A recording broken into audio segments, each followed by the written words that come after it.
Good Thursday morning. I'm Dwayne Nelson. Southwest Virginia law enforcement officers continuing to search for a Washington County inmate who assaulted an officer and escaped on foot. 21-year-old Danny DeLoach made his getaway yesterday from a jail officer as he was being escorted out of the courthouse. DeLoach had been facing larceny charges at the time of his escape.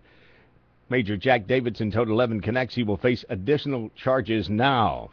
Warrants have been obtained for escape, and extradition has been authorized for the purpose of extraditing anywhere that he is found. DeLoach is believed to still be in the area. Anyone with information on his whereabouts should contact authorities. Passenger numbers for Tri-Cities Regional Airport down slightly for the second quarter of the year. Year-to-date numbers show a 0.4% drop. The first few months of this year remained steady with increases posted during most of the months.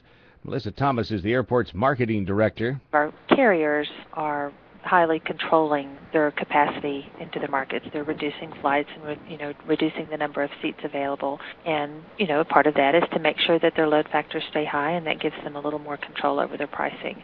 She added the reduction in aircraft seat availability drove average load factors and average ticket prices higher.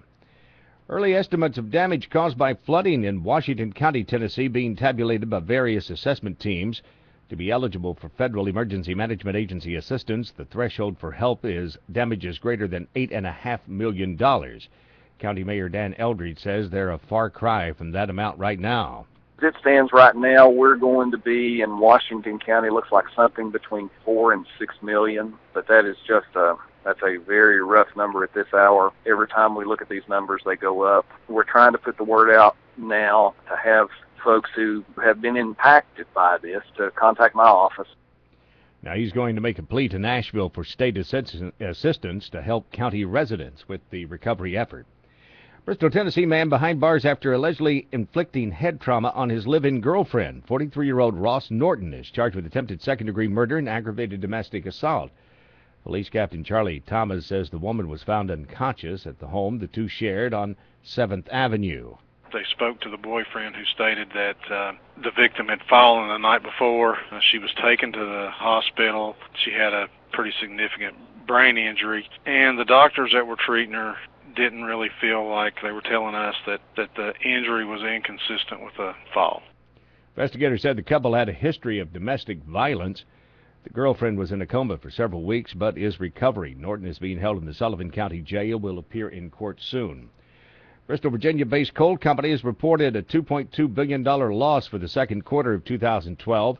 Alpha Natural Resources blames weakness in the domestic and international coal markets as the reason for that reduction. Alpha reported goodwill impairment charges of $1.5 billion, which reflects current market conditions and lower expected production, and $1 billion in asset impairment and restructuring charges. Officials say the charges aren't expected to materially impact future operations. Alpha reported revenues of $3.8 billion compared to $2.7 billion in the first half of last year. I'm Dwayne Nelson. Have yourself a great Thursday.